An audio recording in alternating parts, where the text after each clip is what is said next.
Hello students, मेरा नाम धीरज Mohan Dwivedi and स्वागत है आपके फेवरेट चैनल मैग्नेट ब्रेन्स पर।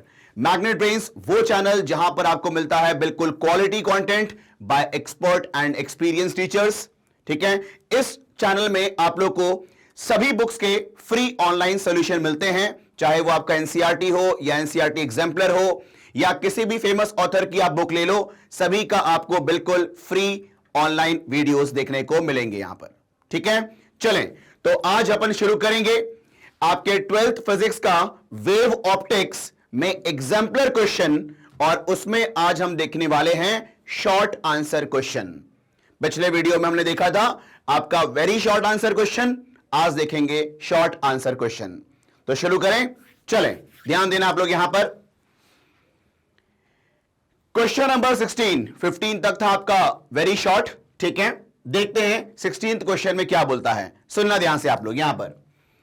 Can reflection result in plane polarised light if the light is incident on the interface from side with higher refractive index. मतलब क्या reflection से हमें पोलराइज्ड लाइट मिलेगी अगर लाइट इंसिडेंट हो रही है फ्रॉम हायर रिफ्रैक्टिव इंडेक्स। मतलब हायर रिफ्रैक्टिव इंडेक्स से अगर लोअर में जा रही है तो क्या रिफ्लेक्शन से पोलराइज्ड लाइट मिलेगी? ठीक है, तो answer is yes, polarised light मिलेगी रिफ्लेक्शन से। ठीक है, तो यहां पर मेरी बात को सुनना, आप लोगों ने पढ़ा होगा ब्रेविस्टर लॉ। ठीक है, अगर कोई लाइट किसी सरफेस पे, किसी इंटरफेस पे इंसिडेंट होती है ब्रेविस्टर एंगल पे, ठीक है, तो हम कहते हैं वहां पर जो भी रिफ्लेक्शन से लाइट मिलेगी वो पोलराइज्ड होगी, है कि नहीं? तो यहां पर देखते हैं कि हायर रिफ्रैक्टिव इंडेक्स से अगर आपकी रे ऑफ लाइट इंसिडेंट हो रही है, हायर रिफ्रैक्टिव इंडेक्स से अगर आपकी रे ऑफ लाइट इंसिडेंट हो रही है, ठीक है, तो देखते हैं कि रिफ्लेक्शन होगा कि नहीं होगा। तो मेरी बात को सुनो ध्यान से आप लोग यहां पर। रिफ्लेक्शन के लिए अगर हायर रिफ्रैक्टिव इंडेक्स से अगर रिफ्लेक्शन करवाना है तो उसके लिए पहले आपको क्रिटिकल एंगल निकालना पड़ेगा, है कि नहीं?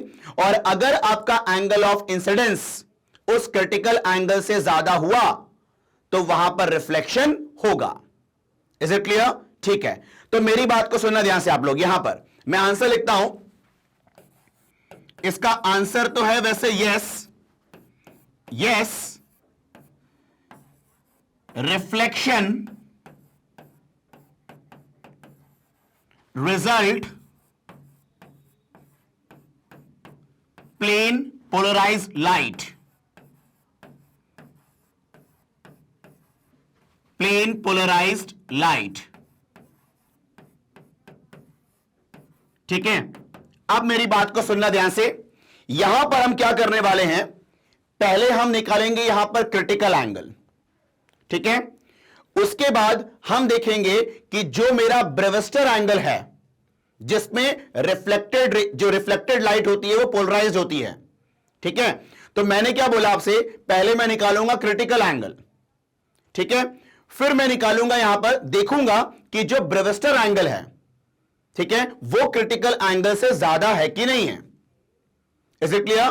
तो अगर मेरा ब्रेविस्टर एंगल क्रिटिकल एंगल से ज्यादा निकला, दैट मींस कि वहां पर आपका रिफ्लेक्शन होगा और वो रिफ्लेक्टेड लाइट पोलराइज्ड होगी, है कि नहीं? क्योंकि ब्रेविस्टर एंगल पे अगर लाइट इंसिडेंट होती है तो वहां पर रिफ्लेक्टेड लाइट पोलराइज्ड होती है कि नहीं? तो पहले आप लोग देखिए यहां पर, मान लो उस मीडियम का रिफ्रैक्टिव इंडेक्स जो हम हायर बोल रहे हैं वो रिफ्रैक्टिव इंडेक्स n है। ठीक है, तो तुम बताओ sine c critical angle is equal to क्या होगा, 1/n, है कि नहीं? ठीक है, अब देखो यहां पर ध्यान से, ये जो n है ये मान लो मीडियम 2 का रिफ्रैक्टिव इंडेक्स है 1 के रेस्पेक्ट में, है कि नहीं? ये आपका जो n है वो मीडियम 2 का रिफ्रैक्टिव इंडेक्स है विद रेस्पेक्ट टू मीडियम 1। ठीक है, यहां पर मीडियम 2 क्या है, ज्यादा डेंसर है और मीडियम 1 कम डेंसर है। Is it clear? तो ये n क्या होगा, हायर मतलब डेंसर मीडियम का रिफ्रैक्टिव इंडेक्स होगा ये, ठीक है। तो देखो ध्यान से, ये एक्चुअली में n2 1 है ये, तो क्या मैं इसको लिख सकता हूं 1 अपॉन n2 अपॉन n1, है कि नहीं। तो ये क्या हो जाएगा आपका n1 upon n2, is it clear, ठीक है। अब बताओ ये n2 क्या है, हायर रिफ्रैक्टिव इंडेक्स है, ठीक है। तो यहां पर आप क्या बोलेंगे, n2 is greater than n1, ठीक है। अब मेरी बात को सुनो ध्यान से, इधर देखो, साइन सी की वैल्यू कितनी आई, n1 अपॉन n2 आ रही है, ठीक है। अब बताओ यहां पर n2 बड़ा है, n1 छोटा है कि नहीं, मतलब ये वाली वैल्यू लेस देन 1 है, ठीक है। चलो इसको एक काम करो, इक्वेशन नंबर 1 दे दो। अब देखते हैं आपका ब्रेविस्टर एंगल क्या होता है।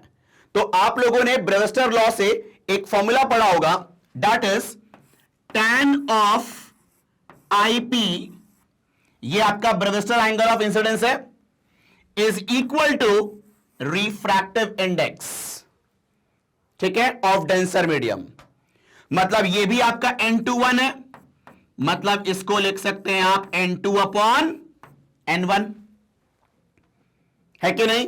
और यहां पर n2 बड़ा है n1 से, ठीक है।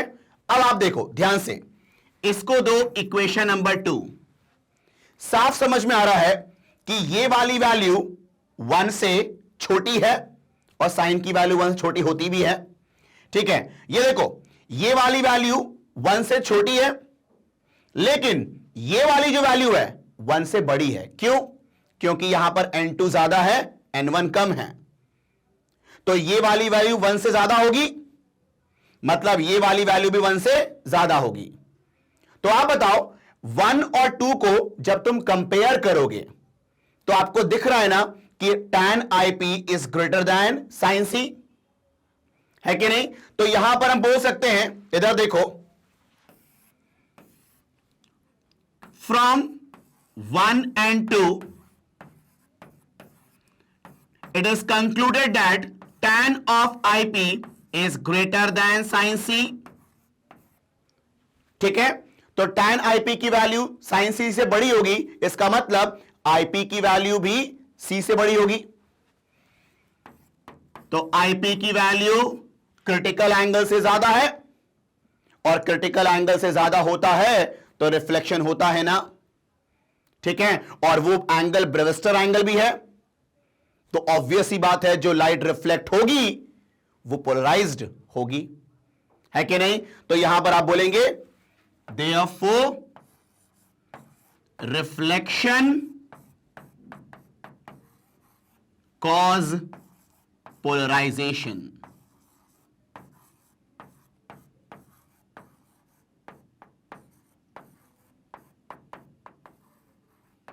ठीक है, इज इट क्लियर। तो ये था आपका सिंपल सा question number 16, is it clear. चलें तो इसको आप लोग नोट कर लें, फिर हम आगे बढ़ते हैं।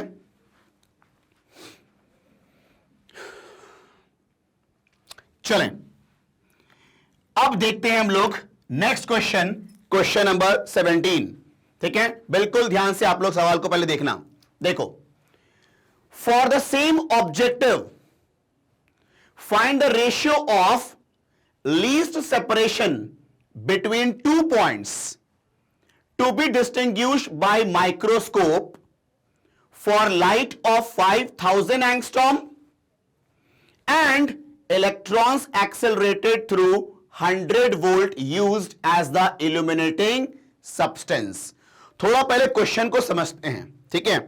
देखो वो क्या बोल रहा है, क्या मांग रहा है हमसे, हमसे मांग रहा है वो ratio of least separation between 2 points। देखो यहां पर रिजॉल्विंग पावर की बात हो रही है, ठीक है।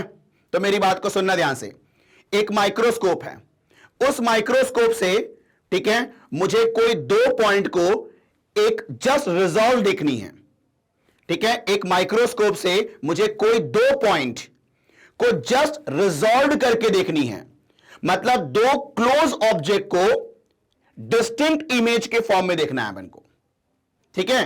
तो उन दोनों ऑब्जेक्ट के बीच का जो लीस्ट सेपरेशन होगा, जिसे हम कहते हैं लिमिट ऑफ रेजोल्यूशन, ठीक है, उस लीस्ट डिस्टेंस का हमें रेशियो निकालना है कि नहीं।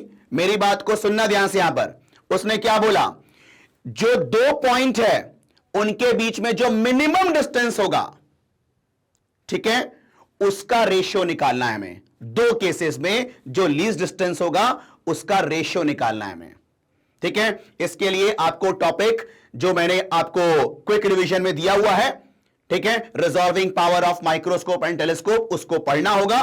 देन आपको ये टॉपिक इजीली, देन ये क्वेश्चन आपको इजीली समझ में आ जाएगा, ठीक है। तो मेरी बात को सुनना ध्यान से। उसने बोला कि कोई भी दो पॉइंट के बीच का जो लीस्ट सेपरेशन होगा दोनों केसेस में, उनका रेशियो बताओ, है कि नहीं। तो वो दो केस क्या है, सुनना ध्यान से। जब आप यूज करोगे लाइट ऑफ वेवलेंथ 5000 एंगस्ट्रॉम, उस समय जो लीस्ट सेपरेशन होगा, और जब आप वेवलेंथ लाइट के तौर पे आप इलेक्ट्रॉन बीम लोगे, ठीक है कि नहीं है, मतलब आपने लाइट के तौर पे क्या लिया, इलेक्ट्रॉन बीम लिया, ठीक है, उस समय जो लीस्ट सेपरेशन होगा, तो उन दोनों का क्या निकालना है, रेशियो। Is it clear. तो मैं ये पता होगा कि जब आप इलेक्ट्रॉन को एक्सेलरेट करते हो, ठीक है, तो वो एक वेवलेंथ पोजेस करता है, ठीक है, तो उस इलेक्ट्रॉन बीम को भी एज अ इल्यूमिनेटिंग सब्सटेंस के तौर पे लिया गया है कि नहीं।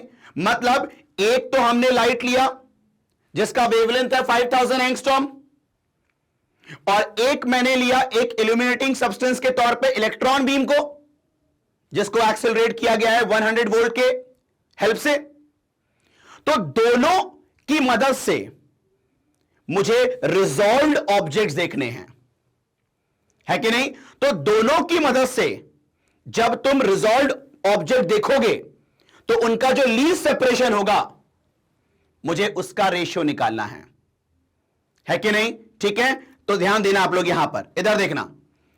पहला केस ले रहा हूं मैं, जब मैं लाइट ये वाला चूज करने वाला हूं 5000 एंगस्ट्रॉम, ठीक है। तो ध्यान देना आप लोग, यहां पर इधर देखें, लीस्ट सेपरेशन जो होता है उसको डिनोट करते हैं डी से। इसे हम लोग लिमिट ऑफ रेजोल्यूशन भी बोलते हैं, ठीक है। अब ध्यान देना, D is equal to, formula होता है लैम्डा अपॉन 2 साइन थीटा, है कि नहीं। ये D क्या है, वो दो ऑब्जेक्ट के बीच का मिनिमम सेपरेशन, लीस्ट सेपरेशन।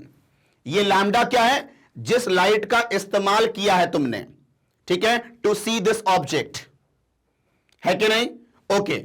और ये थीटा क्या होता है, जो ऑब्जेक्ट से निकलने वाली जो रेज है उसने कितना एंगल बनाया है कि नहीं, ठीक है।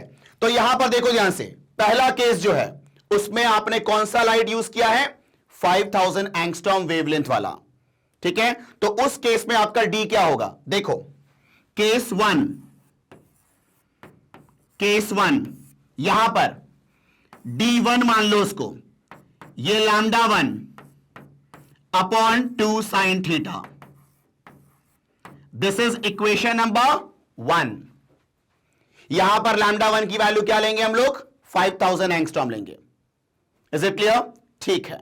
अब उन्हीं दोनों पॉइंट को, मतलब उन्हीं दोनों ऑब्जेक्ट को, ठीक है, अब ऑब्जर्व किया जा रहा है with the help of wave, और वो वेव कहां से मिली है, इलेक्ट्रॉन्स को एक्सेलरेट करके 100 वोल्ट का इस्तेमाल करके, है कि नहीं। मतलब अब हम वेवलेंथ किसका लेंगे, इलेक्ट्रॉन बीम का वेवलेंथ लेंगे हम। तो पहले आपको इलेक्ट्रॉन का वेवलेंथ निकालना पड़ेगा, ठीक है। ये आप लोग डी ब्रोगली वेवलेंथ में पढ़ते हैं कि जब इलेक्ट्रॉन्स को एक्सेलरेट करते हैं तो वो एक वेव पोजेस करता है, उसको हम लोगों ने एज अ इल्यूमिनेटिंग सब्सटेंस के तौर पे यूज किया है, ठीक है, मतलब उसको हमने इस्तेमाल किया है देखने के लिए, मतलब उसका वेवलेंथ हम इस्तेमाल करेंगे यहां पर, है कि नहीं? ठीक है, तो ध्यान देना आप लोग यहां पर।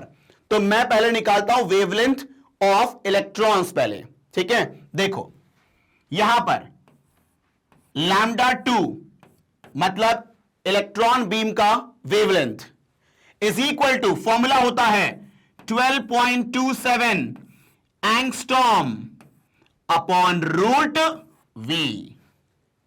ये फॉर्मूला होता है इलेक्ट्रॉन का वेवलेंथ निकालने का, 12.27 अपॉन रूट वी, मतलब कितने वोल्टेज से तुमने एक्सेलरेट किया है इलेक्ट्रॉन को, ठीक है। तो बताओ यहां पर देख करके 12.27 एंगस्ट्रॉम, ये अपॉन रूट वी, वी कितना है आपका 100, ठीक है। तो रूट 100 कितना हो गया 10, मतलब 1.227 एंगस्ट्रॉम,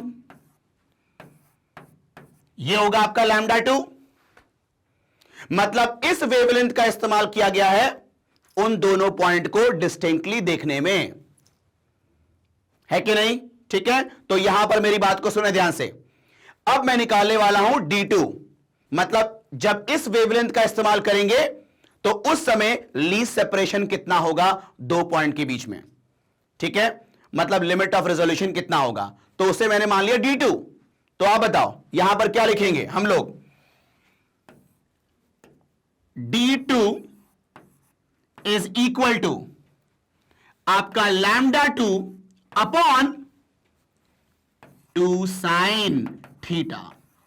यहां पर एंगल हम लोग दोनों केसेस में क्या मानेंगे, सेम मानेंगे, ठीक है, सिर्फ अंतर किस में आएगा, वेवलेंथ में अंतर आएगा। Is it clear? ठीक है, तो ये हो गया था हमारा केस 2।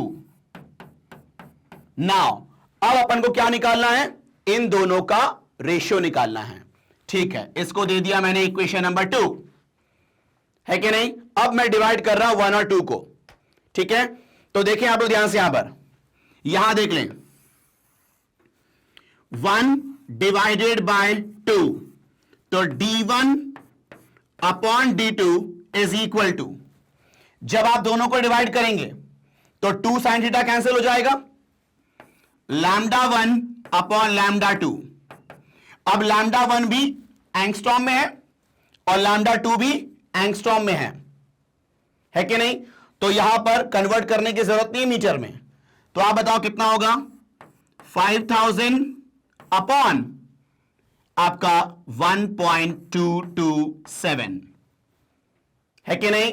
और जब आप इनको डिवाइड करोगे तो आप लोग इसका आंसर निकाल लेना, लेकिन मैं कहता हूं कि इसका आंसर 4000 के आसपास आएगा, ठीक है। देखो 5000 अपॉन 1.227, ठीक है, तो 4000 के आसपास आएगा, मतलब 4075, इसी के नियर अबाउट इसका आंसर आता है कि नहीं। ठीक है, चलें, तो ये हो गया आपका ratio of least separation between 2 points, ठीक है। यहां पर क्या है, 2 पॉइंट जो हैं उनके बीच में जो लीस्ट सेपरेशन होगा, जिसे लिमिट ऑफ रेजोल्यूशन बोलते हैं, ठीक है, उनका रेशियो निकालना है 2 केसेस में, ठीक है। मतलब 2 केसेस में जो लीस्ट सेपरेशन होगा उनका रेशियो निकालना है हमें, है कि नहीं। और वो 2 केसेस क्या थे, जब हमने देखा with the help of light of wavelength 5000 angstrom, और जब हमने देखा विद द हेल्प ऑफ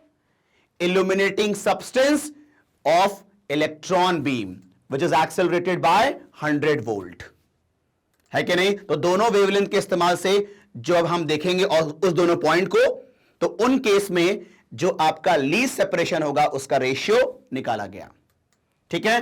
तो थोड़ा सा ध्यान से समझना पड़ेगा क्वेश्चन को, तब जाके अपन को यह समझ में आएगा, ठीक है। तो आप कॉपी कर लें इसको आप लोग। अब हम देखते हैं next question.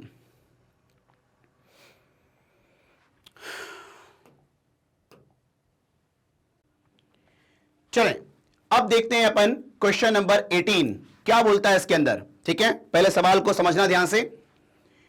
Consider a 2 slit interference arrangement, 2 slit है यहां पर S1 S2, ठीक है, such that the distance of screen from the slit is half the distance between the slits, okay, यहां पर यह बोल रहा है कि दोनों स्लिट के बीच का जो डिस्टेंस है उसका आधा डिस्टेंस है स्क्रीन और स्लिट के बीच का डिस्टेंस। इसका मतलब कि अगर मैं यह बोलूं आपसे कि ये अगर आपका डिस्टेंस ले लूं यहां से लेके यहां तक d, ये d ले लेता हूं अगर मैं, ठीक है, तो आप बताओ ये भी कितना होगा, d होगा, ठीक है। तो आप बताओ ये पूरा 2d हो गया, तो ये डिस्टेंस कितना मान लें हम लोग, d मान लें, है कि नहीं। अच्छा यहां पर गिवन भी है, देखो CO equal to OD, CO equal to D, तो यहां से लेके यहां तक का डिस्टेंस कितना है, D है, और ये इस पूरे का हाफ है ना, मतलब ऑब्वियस ही बात है कि ये इसका हाफ है, मतलब ये इसका डबल है, मतलब ये पूरा आपका 2D होगा, तो ये D और ये D होगा, है कि नहीं, ठीक है। नाउ यहां पर देखो S1C बोल ही रहा है, यहां पर S1C D है और CS2 ये भी कितना है, D है, ठीक है। मतलब जो यहां पर हमने लेबल किया है वो यहां पर गिवन भी है, ठीक है कि नहीं है। चलो ओके, अब यहां पर देखो ध्यान से क्या बोलता है वो, obtain the value of D in terms of lambda such that the first minima on the screen fall at a distance d from the center O। यहां पर आपको कैपिटल D की वैल्यू लैम्डा के टर्म्स में निकालनी है, ठीक है। अगर जो पहला मिनिमा है स्क्रीन पर वो कहां पर फॉल हो, at a distance capital D from centre, मतलब पॉइंट O से। इस पॉइंट O से कैपिटल D डिस्टेंस पे जब पहला मिनिमा फॉर्म होगा तो उस केस में आपको कैपिटल D की वैल्यू लैम्डा के टर्म्स में बतानी है कि नहीं। अब मेरी बात को सुनो ध्यान से, इधर देखो, मान लेते हैं कि इस पॉइंट P पर आपका पहला मिनिमा मिला है कि नहीं। तो इस OP को यहां पर एज्यूम किया गया है X, है कि नहीं। मतलब मैंने यह माना कि इस पॉइंट P पर which is at a distance X पहला मिनिमम मिला है कि नहीं। बाद में अपन उस OP को रिप्लेस कर देंगे कैपिटल D से, मतलब X को रिप्लेस कर देंगे कैपिटल D से, ठीक है। तो अभी अपन एक काम करते हैं, इसको क्या मान लेते हैं, X, है कि नहीं, पहला मिनिमा तक का डिस्टेंस को, और बाद में रिप्लेस कर देंगे उसको अपन कैपिटल D से। इज इट क्लियर, ठीक है। अब मेरी बात को सुनो ध्यान से, हम क्या करेंगे, इस पॉइंट P पर पाथ डिफरेंस निकालेंगे light from S1 and S2 के बीच में।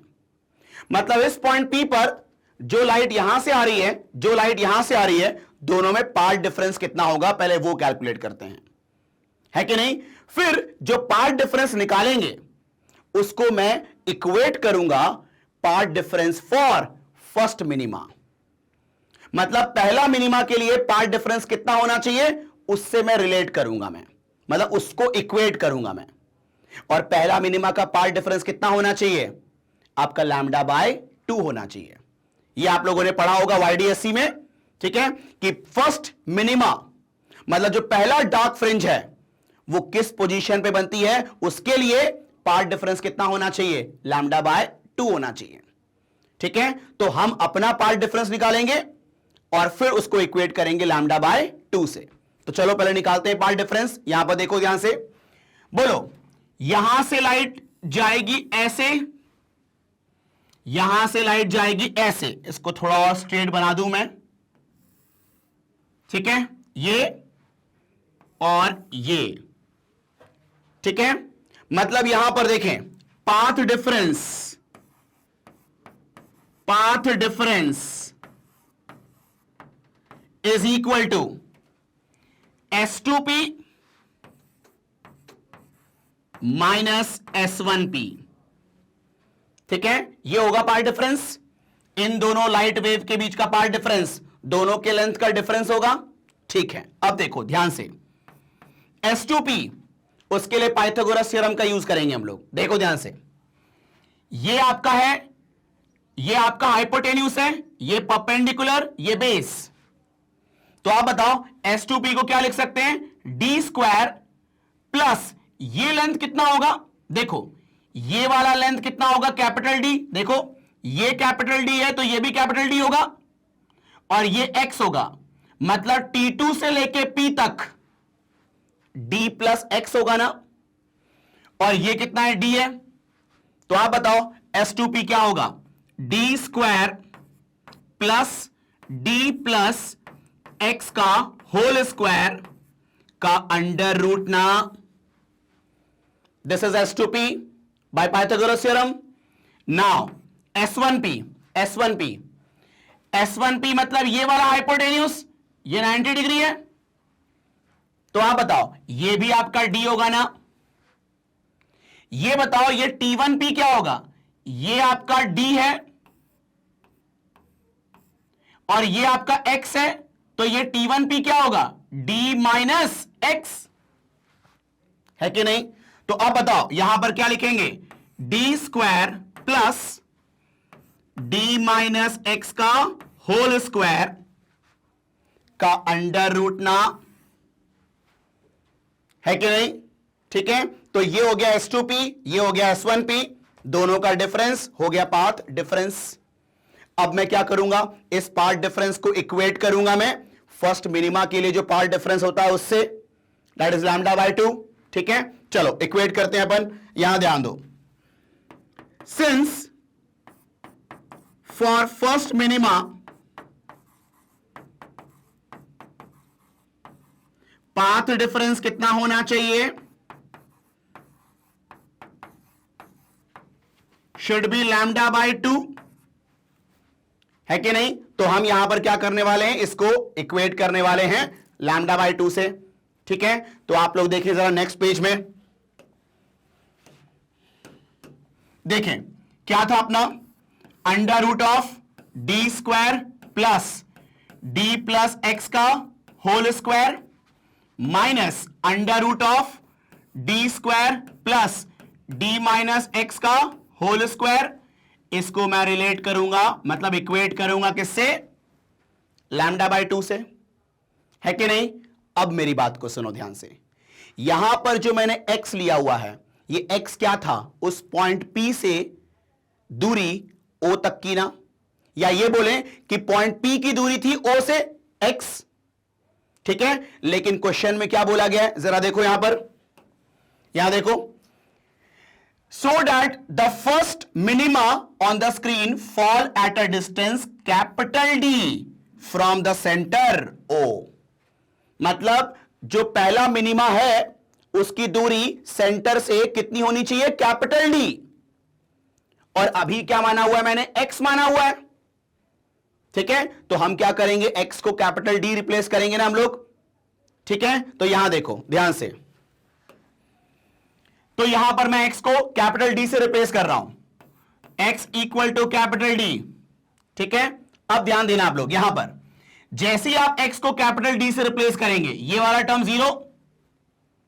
ठीक है, यहां पर क्या हो जाएगा, 2D का स्क्वायर 4D स्क्वायर। तो ये देखो under root of D square plus 4D square minus, ये बताओ ये खत्म, D स्क्वायर का root D equal to lambda by 2। तो यहां देखें रूट 5D स्क्वायर मतलब रूट 5D ना। ठीक है, minus D is equal to lambda by 2। यहां पर आप D कॉमन ले लें तो root 5 minus 1 equal to lambda by 2। ठीक है, तो यहां देखें D is equal to lambda by 2 into root 5 minus 1। Is it clear. तो ये आप देखो मिल चुका है ना अपन को आंसर, D की value in terms of lambda. लेकिन कभी भी आंसर में नीचे रूट नहीं छोड़ना चाहिए, तो आप इसको रैशनलाइज कर दें। ठीक है, तो यहां पर क्या करेंगे आप इसको further, D equal to lambda by 2। आप बताओ रैशनलाइज करोगे तो रूट 5 प्लस 1 आएगा, मतलब रूट 5 का स्क्वायर 5, 5 माइनस 1 कितना 4, नीचे 4 हो जाएगा और ऊपर रूट 5 प्लस 1 हो जाएगा। रैशनलाइज सबको करना आता ही होगा। ठीक है, तो यहां पर देखें आंसर आ रहा है √5 + 1 into lambda by 8. This is the value of D. Is it clear? तो ये है आपका कैपिटल D का आंसर. ठीक है, चलें तो आप लोग इसको कॉपी कर लें. पहले ये कॉपी कर लें आप लोग.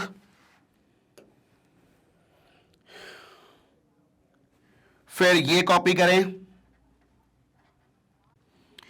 चलें तो यहां पर अपना खत्म होता है शॉर्ट आंसर क्वेश्चन. ठीक है, तो ये 3 क्वेश्चन से जो कि बहुत ही इंपॉर्टेंट क्वेश्चन है आपके एग्जाम पॉइंट ऑफ व्यू से.